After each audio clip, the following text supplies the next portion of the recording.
दोस्तों, मैं जान रहा हूँ कि इन दिनों झारखंड में एसआईआर चल रहा है और मैं ये भी जान रहा हूँ कि ज़्यादातर लोग एसआईआर फॉर्म गलत भर रहे हैं, जिसका दो ही वजह है। नंबर एक, जो बूथ पे बहुत से लोग जो बैठे हुए हैं जो एसआईआर फॉर्म भरने के लिए बता रहे हैं, उनमें से किसी को नॉलेज नहीं है। सारे लोग, ज़्यादातर लोग गलत बता रहे हैं। दूसरा, क्योंकि इनमें जितने भी जो कॉलम्स बनाए गए हैं, सारा कॉलम इंसान को सिर्फ कंफ्यूज करने के लिए बनाया गया है। अगर इन कॉलमों के लिए पर कॉलम पे अगर एक पन्ना दिया रहता, एक पेज अगर दिए रहता कि ये देखो ये पेज आपको इसके लिए भरना है, इसके लिए भरना है, तो ज़्यादातर लोग इसको सही भरते हैं। दूसरी चीज़, कई लोग बोल रहे हैं कि इसमें हिंदी से भरो, कोई बोल रहे हैं इंग्लिश से भरो। इंग्लिश से इसलिए भरो ताकि स्पेलिंग मिस्टेक ना हो पाए। हिंदी से भरोगे तो हर्षई दीर्घई का ये प्रॉब्लम क्रिएट हो सकता है। तो अगर इस तरह की बातें थी तो गवर्नमेंट को यहाँ साफ साफ लिख देना चाहिए कि फॉर्म को आप हिंदी में फिल कीजिए या फॉर्म को आप इंग्लिश में फिल कीजिए। ये दूसरी गलती होगी। खैर, हम गलतियों पे ध्यान ना देकर इसे सही भरने का तरीका मैं आप लोगों को आप ही के भाषा में समझा रहा हूँ। देखिए, ये हमारा फॉर्म है। इसमें हम देख रहे हैं कि जिस तरह से लोग बता रहे हैं कॉलम करके, मैं आपको कॉलम करके नहीं बताऊंगा। सिंपल से समझ जाइए कि आप इसको समझ लीजिए 1, ये 2, ये 3, ये 4। 1 2 3 4। सबसे पहले 1 को हम देखते हैं। सबसे पहला 1 जो है, आपके पापा, आपके वालिद साहब, आपके पिताजी, जिनका 2003 के लिस्ट में नाम है, बस इतना ही समझ जाइए, 2003 के लिस्ट में नाम है। उनका 2003 में जिस तरह से नाम है, जिस स्पेलिंग के साथ है, चाहे वो स्पेलिंग गलत हो चाहे वो स्पेलिंग सही हो, जिनका हिंदी में नाम है, स्पेलिंग नहीं इंग्लिश में नहीं लिखा हुआ है एसआईआर लिस्ट में, फॉर्म में अगर लिस्ट में हिंदी से नहीं है, तो उनका जो वोटर आईडी कार्ड है वो अपने हाथ में ले लीजिएगा। उसमें देखिएगा हिंदी और इंग्लिश में लिखा हुआ है, तो उसमें इंग्लिश में जिस तरह से लिखा हुआ है, चाहे वो गलत लिखा हो चाहे वो सही लिखा हुआ है, ठीक उसी स्पेलिंग को आप यहाँ पहला में उतारिएगा। जैसे आपका जो नाम है, वो आपके पापा का जो नाम है, वो फर्स्ट कॉलम में चाहे 2003 के लिस्ट में सही अक्षर से लिखा हो चाहे मिस्टेक हो स्पेलिंग, वैसे ही भरिएगा। उसके नीचे में उनका ईपिक नंबर मांगता है, यदि उपलब्ध हो तो। आप देखे होंगे 2003 के लिस्ट में कई लोगों का ईपिक नंबर नहीं है, बाद में उनका ईपिक नंबर आया है। तो जिनका ईपिक नंबर नहीं था उनको ईपिक नंबर नहीं देना है, और जिनका ईपिक नंबर अगर होगा पुराना 2003 का, तो वो अपना ईपिक नंबर यहाँ पे अपने पापा का आप भरिएगा। ठीक है।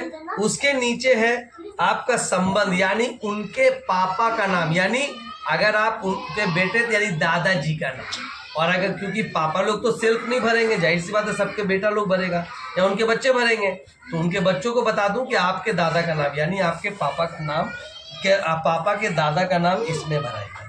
उसके बाद लिखता है यहाँ पे देखिए संबंध, तो जाहिर सी बात है आपके पापा के दादा जो पापा है, यानी आप यहाँ फादर लिखिएगा। ठीक है। उनका जो है आप फिर जिला, राज्य, ये कोई भी भर देगा, आप भी भर लीजिएगा। उसके नीचे यहाँ पे देखिए लिखा हुआ है विधानसभा क्षेत्र की संख्या। आपका जो विधानसभा क्षेत्र की संख्या है, अगर आपको नहीं मिलता है एसआईआर लिस्ट, जिसमें आपका एसआईआर लिस्ट में बोल रहा हूँ, सॉरी, 2003 का जो लिस्ट आप निकाले होंगे, एकदम टॉप में देखिएगा आपका इस तरह से जो एसआईआर लिस्ट है, उसका बायां साइड में आपका विधानसभा का संख्या लिखा होगा और दाहिना साइड में क्रमांक संख्या लिखा होगा। तो विधानसभा लिस्ट लिख दीजिएगा, क्रमांक संख्या लिख दीजिए, क्रमांक संख्या यहाँ पे लिख दीजिएगा। और सॉरी, क्रमांक संख्या आपका जो है मैं यहाँ पे माफ़ी चाहूँगा, मैंने गलत बोल दिया।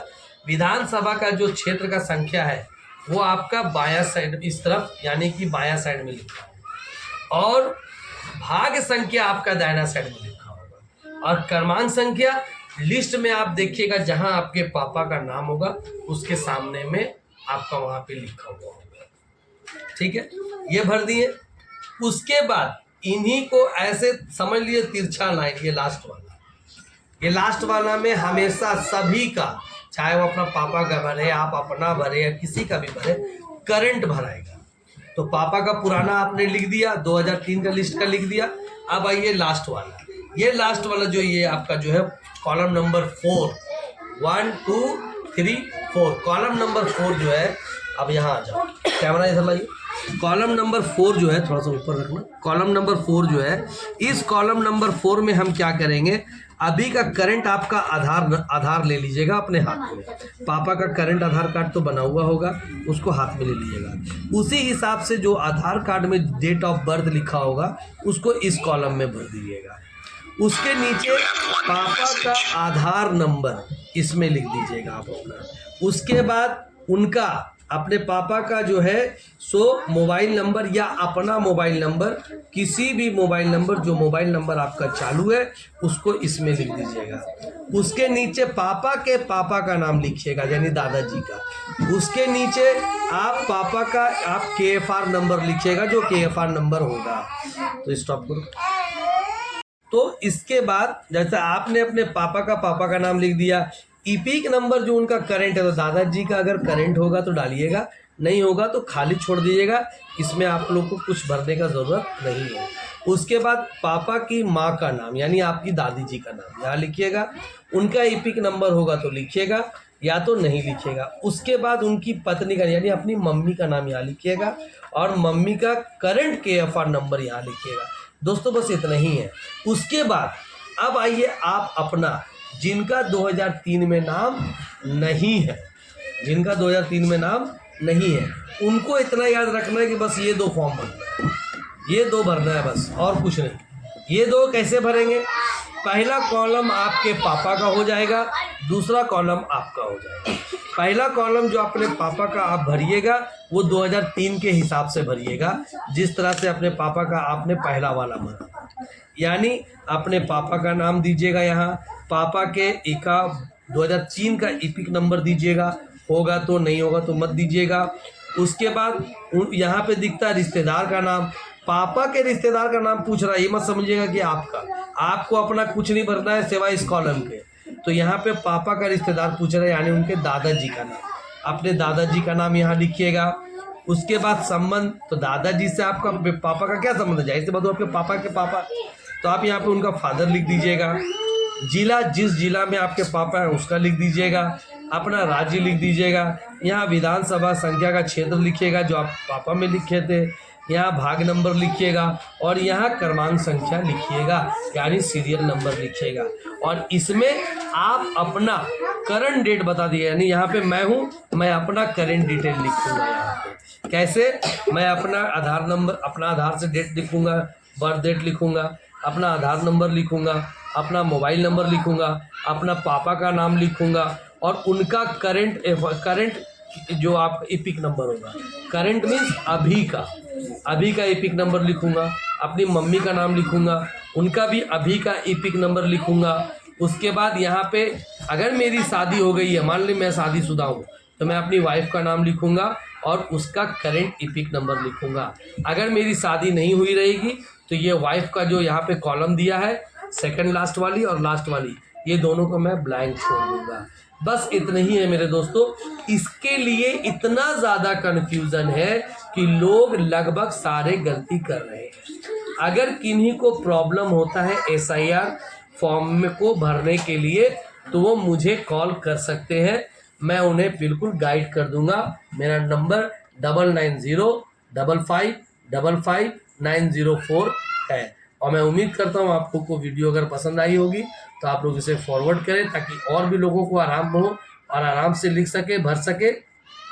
दूसरी चीज़, एक बात मैं बताना भूल गया, अगर आपके घर में कोई बहू है तो उस बहू का कैसे भराएगा वो भी देख लीजिए, मैं उनका बताने भूल गया था।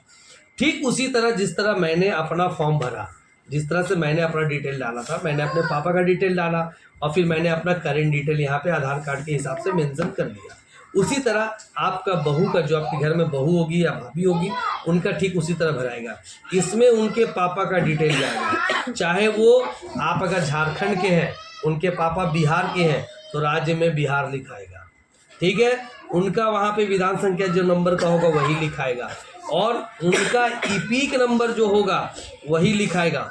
दूसरी चीज़, ये भाग संख्या क्रमांक संख्या में उनके पापा का लिखाएगा, आपका नहीं लिखाएगा, याद रखिए। जिस तरह हम भरे थे अपना, तो अपना में भी ईपिक नंबर और क्रमांक संख्या अपने पापा का दिए थे, उसी तरह जो बहू होगी वो अपना पूरा डिटेल भरेगी और ईपिक नंबर बोल रहा हूँ, क्रमांक संख्या और भाग संख्या और विधानसभा का क्षेत्र मैंने अपने पापा का दिया था, उसी तरह बहू भी जो होगी वो भी क्रमांक क्षेत्र में संख्या अपने पापा का देगी, भाग संख्या अपने पापा का देगी और क्रमांक संख्या भी अपने पापा का ही देगी। और ये जो सामने लास्ट कॉलम वाला जो डिटेल भराएगा उसमें वो अपने ससुराल का जो उसके पास आधार कार्ड होगा उसी हिसाब से यहाँ भर देगी। यहाँ पे भी उनके पापा और मम्मी का नाम मांगता है तो अपने पापा का नाम लिखेगी, और अगर उनके पापा का करंट ईपिक नंबर जो आया हुआ होगा वो भरेगी। मम्मी का भी नाम देगी, करंट जो ईपिक नंबर है वो भरेगी, और यहाँ पे अपने हस्बैंड का नाम देगी और हस्बैंड का करंट ईपिक नंबर देगी। फिर से बता दूं, बहू का जो ये कॉलम था इसमें वो अपने पापा का नाम भरेगी और ये 2003 के टाइम का जो उनका ईपिक नंबर होगा वही भरेगी। अगर आपके पास नहीं है तो मैं फिर बोल रहा हूँ, नहीं भरिएगा। अगर आप लोग को भरने में कोई प्रॉब्लम होता है तो इसकी एक जेरोक्स करवा लीजिए और पहले जेरोक्स वाला भरिए, वो भी पेंसिल से भर लीजिए, देख लीजिए, समझ लीजिए। जब आप देखिए कि बिल्कुल सही हो गया है तब ये फॉर्म को आप छुइए, वरना ये फॉर्म आपको दोबारा नहीं मिलने वाला है। इसलिए इस चीज़ पे ध्यान दीजिएगा कि सबसे पहले अगर आपको कन्फ्यूज़न है तो आप पेंसिल से भरें और इसे जेरोक्स करवा लें, और जेरोक्स वाला भरें जब आप बिल्कुल संतुष्ट हो जाए कि मैंने सही भरा है तब इसे भरें। उम्मीद करता हूँ आप लोग को समझ में आ गया होगा। बाकी अगर कहीं कन्फ्यूज़न है तो मैंने अपना नंबर दे रखा है, आप मुझे कॉल करें, मैं 100% आपको गाइड करूँगा। ठीक है, बाय।